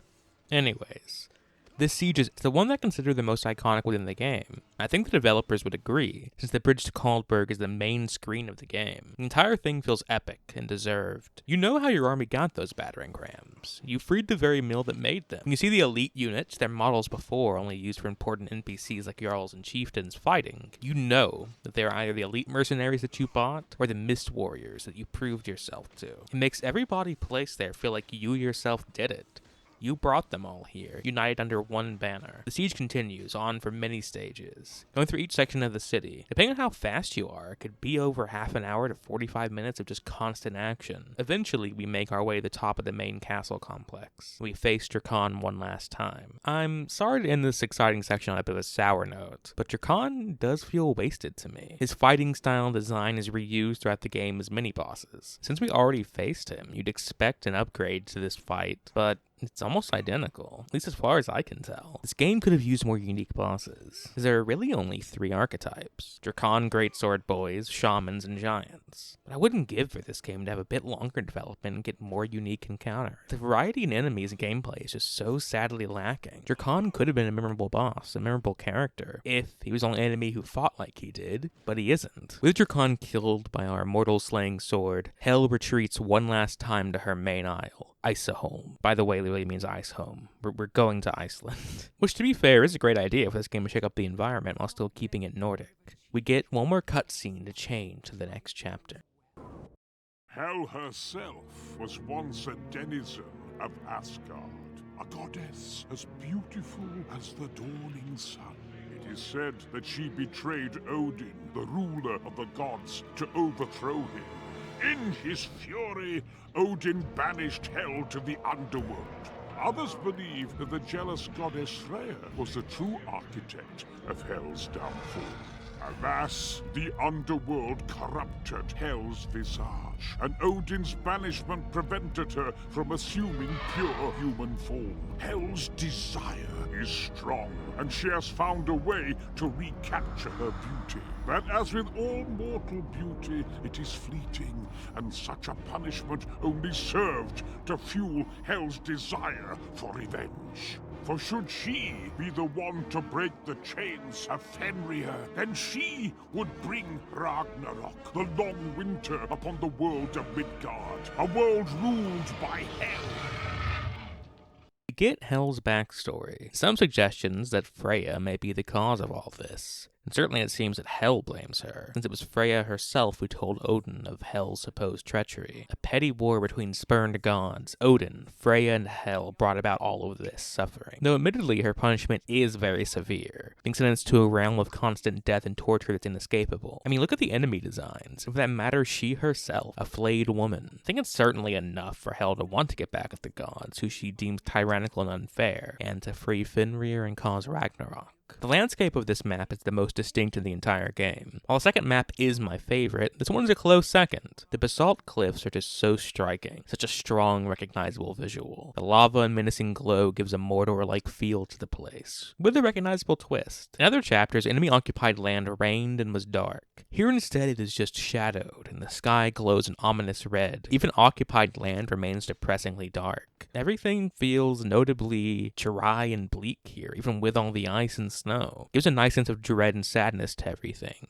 The idea that you are truly within the heart and home of evil itself. This isle, though, also feels the most lifeless. There's only a handful of settlements with distinct designs, and I get that may be part of the idea, but the last 4 or 5 objectives to free Vikings in the northwest are just a series of close-by camps without any visual flair. The main settlement, Thornvik, is way more ramshackle than the other 2 in the last map, as well as even Darkwater and Brighthelm in the first. I think, though, that this is intentional. The presence of Hel has diminished the landscape and city so much. The design of this map is also way more cut off than the other 2. There are 3 distinct walled-off zones of the map that we have to unlock, compared to the other maps only having 1 in the center of each. The first zone, and the way we unlock it, is the north, conquering Thornvik to get there. The second is to open the gate to go east, and then further north. And the third is a bridge to go northwest. As a result, we have to go up and down vertically quite a bit. It feels like we're scaling humongous mountains, which I do enjoy. For the first time at the beginning of a chapter, we don't have Shaman Asta to talk to, though she will appear later in the chapter. Instead, we only have to speak to the champion of the Isle, Austin, who seems very wary and almost scared of us. Joking, he was the best fighter here until we landed. He gives us the now expected laundry list of settlements to free, and as always, off we go. Honestly, I think Skarn in his backstory was just like the village task boy. Like, a little strange, a little bit dangerous, muscled, kind of kept to himself, didn't talk much. But anytime someone wanted something, he'd just do it. Hey, we need wood, Skarn. He just wouldn't say anything, he'd just fucking run off. Anyway, Iceland feels fittingly the most dangerous of all the islands, and it has high-tier units like assassins out in trees waiting for ambushes. In the other acts, it was always just regular grunts. Hel's Legion in the other chapters were winners, fighting from places of fortification. But the Legion in this chapter feels like they are in the back foot, but still very dangerous. They're fighting a guerrilla war now, doing things that we used to have to do. We encounter them blowing up bridges in front of us to try and stop our pursuit, laying traps with gold on the ground and tied up hostages so they can ambush us. Even the warriors now mostly have high-tier equipment. The shielded enemies have mostly metal shields, including the new strongest kind, this rough-looking volcanic shield that matches the rugged landscape nicely. Throughout this chapter, Freya seems more and more unhinged in the comments that she gives us. Know that this tower marks the borders of Hel's domain. Her legion fouls the very air. They are Hel's eyes, Skarin, and you must blind them. Pluck them out. I command it.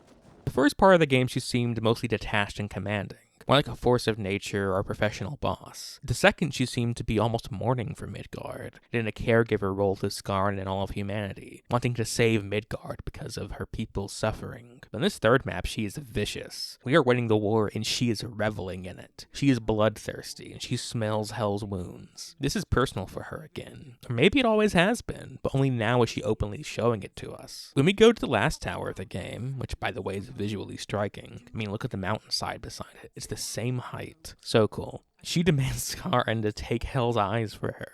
Even at the end of the Siege of Caldberg in the second chapter, she speaks of us possessively. My Scarran, she says. We spill Legion blood in her name because she commands it.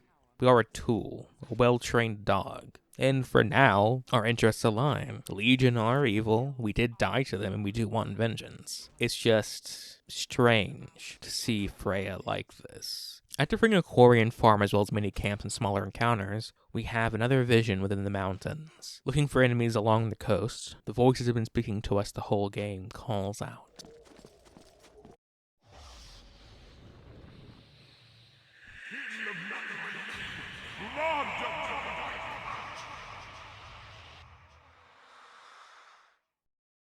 I think it's increasingly more obvious who the voice is. People who've been paying attention can probably figure it out, but I'll save it for the game's proper reveal. One of my favorite dungeons in this act and in the entire game is the Cave Prison. In this chapter, we have to sneak into Legion-occupied Thornvik, a burning city split apart by lava rivers, and find a human who betrayed his people to slavery. We kill him, getting the prison key, and when we enter the prison, its design is really cool. A narrow bridge over lava to various cells facing outwards. Anytime I see prisons underground like this in fantasy, I think of this dungeon. With our army raised, we march on Thornvik.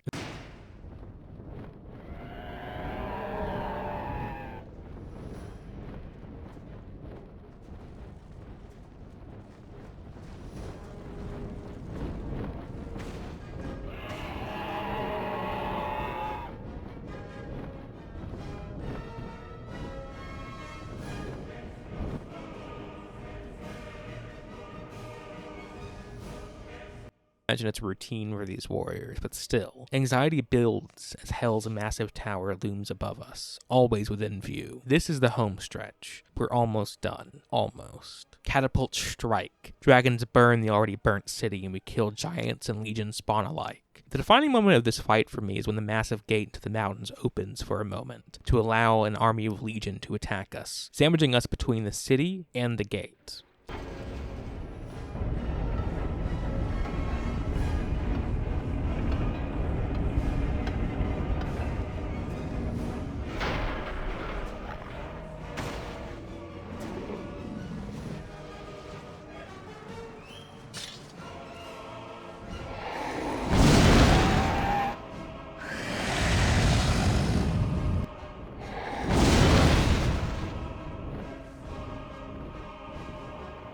When the city is freed, we are told that Shaman Asta left a while ago for a rumored stronghold of humans to the north, Fellkeep.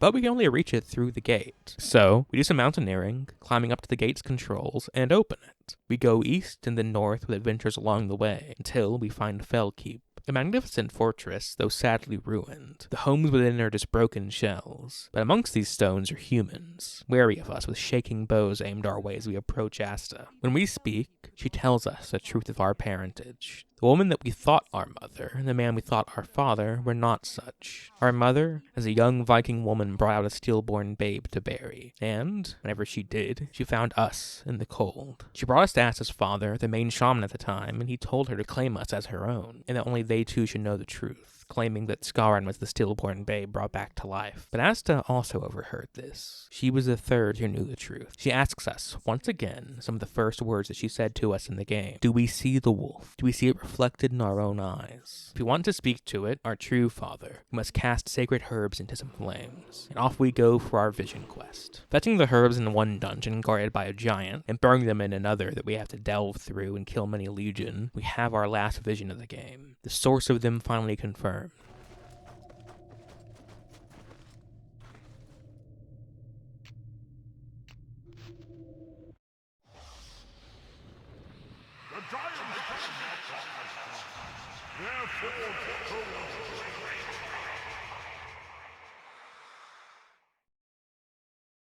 Our father, Fenrir, the very wolf that Hell wants to break free, tells us. The giants built an enchanted gods-killing forge, and now, with our father's advice, we must seek it for the power to finish Hell once and for all. The mountains near Hell contains many treasures, the very cave we just sought out being one of them. There's also the Giant's Forge, various caves filled with captured Vikings, and also an underground vault where the first dragons were birthed. Within it, the last dragon gem of the game, Mjolnir. The area around the Giant's Forge is very interesting. A large snowfall made the Giant's homes have to be built up high on log stilts. The door is something that no human could reach, making these almost alien silt-strider-looking wooden homes that are unique to look at.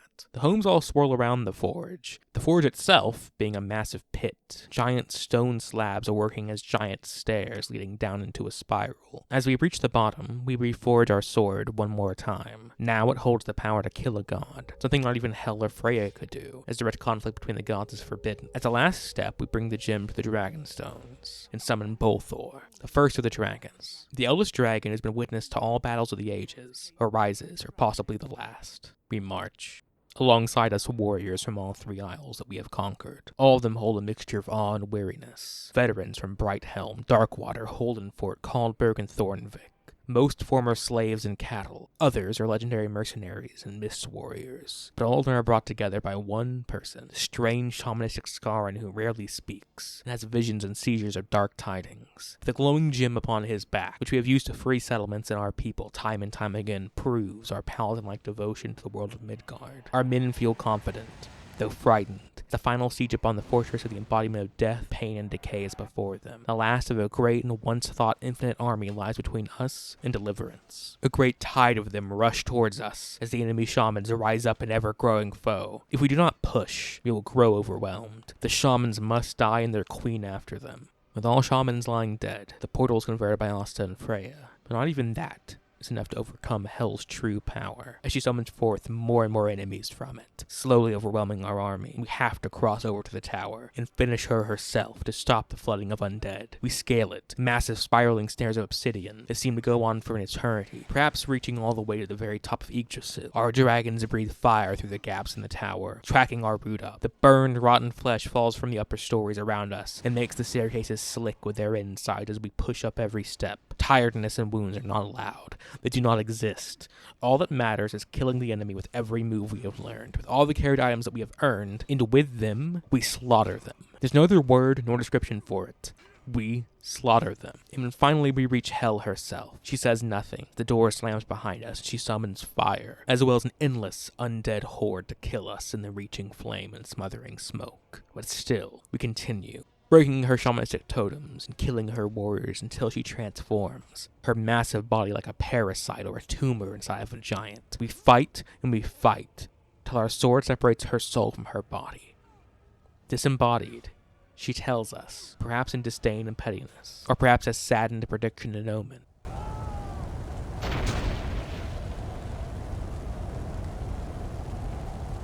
You don't know what you've done. My death will not free Midgard. You are still a slave, child of Fenrir. With Hel dead, her legion defeated, the world is free, and our impossible quest finished. And so, we ask the goddess Freya for what she promised. What the entire war was for us. The battle for Asgard. And so the great warrior knelt before Freya and asked for his mortal freedom and the chance to claim his rightful place in Valhalla. But she refused him. She denies us.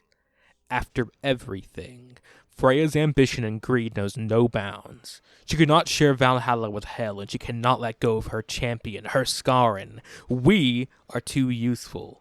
And so, she refuses, the mind to keep us. But the son of Fenrir is not so easily chained as his father. In that moment, he knew that his bonds to the gods of Asgard would be the bonds of all mankind. The warrior looked towards the chains of Fenrir, and he tore them apart! And so, that is the end of Viking. I don't hate the ending, even though the final boss was disappointing and this entire ending cutscene is so obviously rushed. But I do have some comments on it before we reach our other criticisms and conclusion. It's clear that in general they had too much ambition for this game. In every aspect, and either due to time, money, or both, they couldn't fulfill every wish that they wanted for this game. And this ending sums that up perfectly. There is some setup for this. The clear parallel of Drakan to Skarin is obvious, of him being spurned by Freya and the mentions of Freya potentially backstabbing Hel and lying about her. It works, it makes sense, but the issue is it is very quick and not fully earned. Skarin being a mute protagonist is a massive part of why it feels so off. Don't get me wrong, I love mute protagonists in RPGs. The freedom that gives is always great for role-playing and making differing characters. But we aren't customizing a character making decisions in this game. We are playing a named pre-made character, who will basically be doing the exact same thing every playthrough. We're playing a Nathan Drake, a Kratos. Skarin freeing the very wolf that will cause the apocalypse is a massive character decision to make. But Skarin isn't a character. Not really. I tried to give him some of my narration here, but it's all just vaguely implied in a couple of hidden dialogues. We understand why Kratos wants to kill the gods in the God of War trilogy. It's set up, and his character makes sense for why he has those feelings, but Skarin doesn't have that. Speaking of Kratos, I think it's quite clear that they had some major inspiration from the God of War trilogy with the story. Freya is very similar to Athena, Skarin to Kratos, and the ending is very similar to the original God of War. Having him have a voice and character, have him clearly express his need for Asgard, and his desire to feast within Valhalla would be great. To avenge his thought of father, maybe even to reunite with him. I mean, at the very least have Freya reassure him more and more that he will get what he duly wants, even if it remains unvoiced. Just something as simple as in the second chapter, Freya saying, yes, I know your desire for Asgard is strong, but your tasks are not yet done, Viking, or something, anything. I think most players by the end don't even know or remember what the titular battle for Asgard is. They're probably confused why it's not named Battle for Midgard. I think that this game was meant to be the first in a series, at least a duology. The setup of taking on Freya and the other gods with the now spurned Skarin is great. It feels like we have half of the story. How does Skarin find Fenrir? How does he free him? What happens during Ragnarok? Does Skarin kill more gods with his god-killing sword? Does he go to war against the humans or just the gods? None of this is told. Just within a few sentences, it is told that he releases Fenrir and wipes the world clean, and now we live in the future in our world. Gosh, there's just so much lost potential. Sometimes it's hard to speak of the bad parts of things that we love, especially for things that we consider very personal and close to us, even things that we consider perfect for us. But here's the truth. For something to be perfect to someone, it doesn't actually have to be flawless. That's impossible. I love Viking and I always will. I introduced this video by saying it is a perfect game to me, and that is still the truth, but it's worthwhile to discuss and acknowledge flaws in things that we love. And while I've already ranted on the ending, so to address the other flaws, well, let's begin. This game is a one-trick pony. If you love that trick like I do, then it's great.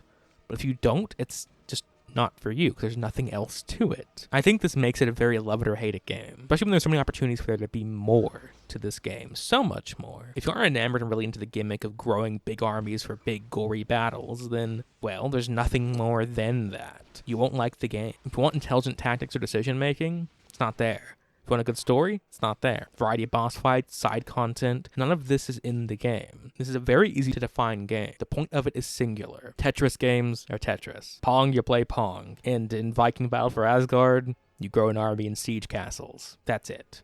It's a linear objectives-based game. Even if you can tackle those objectives in different order, it is still virtually the same. The lack of enemy variety, and honestly even ally variety, is a humongous missed opportunity. Give the Longship Graveyard Mist Warriors unique armor and weapons. Even just an asset flip of the Jarl's armor. Just make it gray to give them that ghostly misty theme. And just please give me a unique Drakan fight, and certainly a unique Hell fight. I mean, I don't think it's too much to ask for a unique boss for each stage. That isn't asking much. Especially when Demon's Souls were coming out just the next year. And when the previous game in the style, Spartan Total Warrior, had far more unique enemy and boss types on the PS2. We also need more things to do in Target and Sieges. While they are amazingly fun and using the Dragon Runes on what we want is good, there needs to be more. Telling units to go here and there. For instance, let's say archers can't pierce shields, but axe warriors can. Maybe if we save the quarry, we get an explosive unit during battle, but we lose the lumber mill that makes catapults. A game series with somewhat similar gameplay, the Muso Warriors series and the Kessen series, had these types of decisions in their Empires games, with directing specific units to specific places on console, with a similar amount of enemies on screen. Just give us more than a few dragon decisions. Let us have the feeling of being a proper army commander by directing our army too. The world I still maintain is fun to explore. The cities and settlements are just perfectly designed. I mean, I've ranted at length about how great even just infiltrating Caldberg was. They look great and they're fun to go around, but there's basically no side content. Having some proper larger dungeons and some side quests would have done a lot to make this game feel better. And the developers agree. They used the word quests a lot in their interviews. I think it was their intention. I mean, if you make an open world, you certainly want content like that, right? As it is, the only thing the open world provides is a handful of small 1 or 2 room side dungeons, barrel collectibles, and the ability to choose what order you tackle objectives in, which the latter is pretty great, but there could have always been so much more. Some big story moments are let down by lack of uniqueness. The upgrading of swords, for instance. While they're in cool locations, they do nothing from a gameplay sense. Just make 3 unique swords for Scarran. Do you see how all of my complaints are just wanting more? This game's core is so fundamentally strong, so fundamentally fun, and I hope I've convinced you of that by now, but my goodness, I have to admit it is very bare bones. They had a winning formula here, but they released it half-baked with just the bare minimum. It's almost more of a tech demo, a proof of concept than a full game. It's a shame. As I said earlier, this game is one gimmick. While I still love it in this form because of how well it clicks for me, I can understand some of the lower reviews. But for those of you who have had this video interest them in the game, please try it. If you let yourself go in knowing it won't be this complex masterpiece, I know you will like it. Maybe even love it like me. Not many games try to fill this niche, and that's why ultimately it works for me. While it's bare bones, it doesn't really have competition. There's nothing else doing this style of gameplay. It tried something unique to it, and succeeded at the unique idea, but didn't do anything else aside from that idea. I think some of the ideas within Vikings gameplay have actually appeared in a lot of games that came after it. None have taken all of them. And I'm not brazen enough to say that Viking directly inspired any of these games. There's no evidence or testimonial for that. But there are some similarities I've discovered. In particular, Ghost of Tsushima feels very similar to Viking. You start the game in a similar position to Scarran, dying or dead to an invading legion who has taken over your homeland. The main crux of the gameplay is basically an updated and refined form of Vikings. Explore and free settlements by stealthing or action approaches, and rescue hostage Japanese villagers. Hell, you even have to clear fortresses that gate your way to later locations, which, just like Viking, are 3 different zones. Also, for people wanting to play Tsushima, none of that was spoilers, I promise. It's like the first 5 minutes. This may be why Ghost of Tsushima is one of my favorite games as well. Scratch part of that itch left behind by Viking. I still do believe that Ghost of Tsushima is entirely original, or well, as original as something can be. There's clear inspiration from Ubisoft-style open worlds and Kurosawa films, as well as other samurai cinema like Harakiri. But I don't think Tsushima is at all derivative. In fact, I believe that the similarities are just coincidental. That doesn't deny the fact that a game with some ideas that were done in Viking came out recently, was received very well. Vikings' ideas had merit. Despite its low reviews and poor reception, maybe studios will see that, or even stumble upon the same ideas by accident. One day in the future, I'll probably make a review of Ghost of Tsushima. I adore old black and white samurai films, and it's basically just a playable samurai film. It's great. You should play Ghost of Tsushima. Even if you don't play Viking, play Tsushima. You have one of 2 options, or do both. You should do both. Anyways, despite the fact that Tsushima was very different, it was close enough to Viking that it felt like home to me.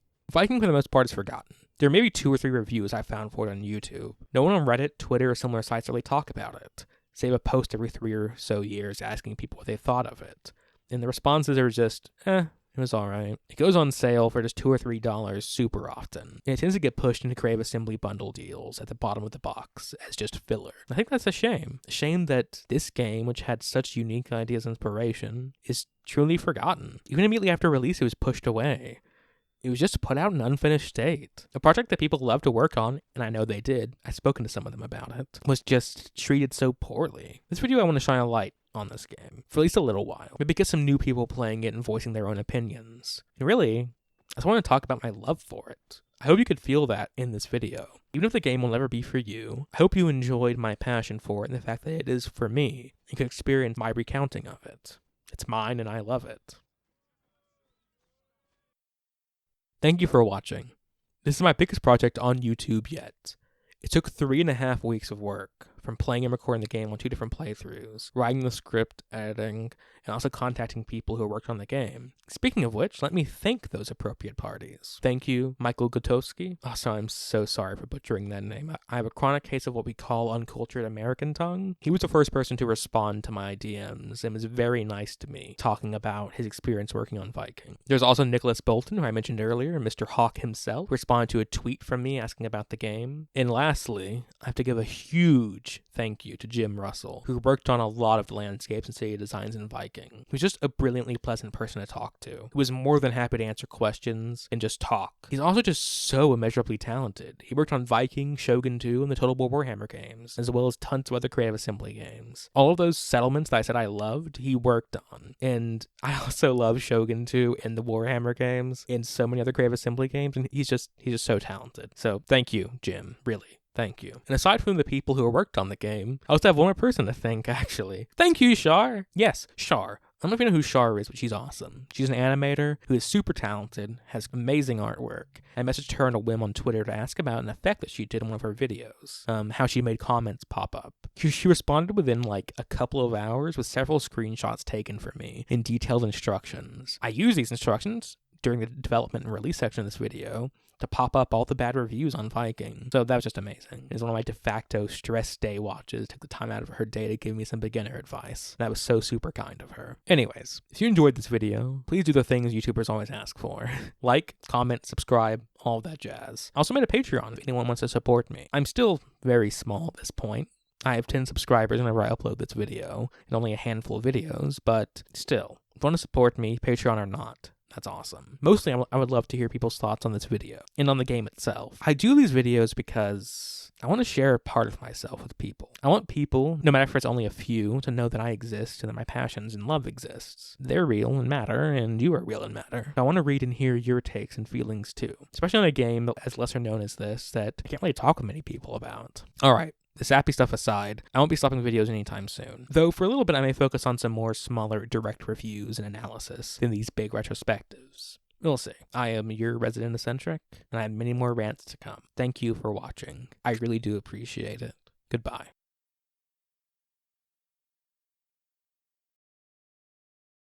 I'll send some of my men your way. They'll be in good hands. Oh, and if you happen to see me die horribly in one of your visions, could you just not tell me? I take comfort in ignorance.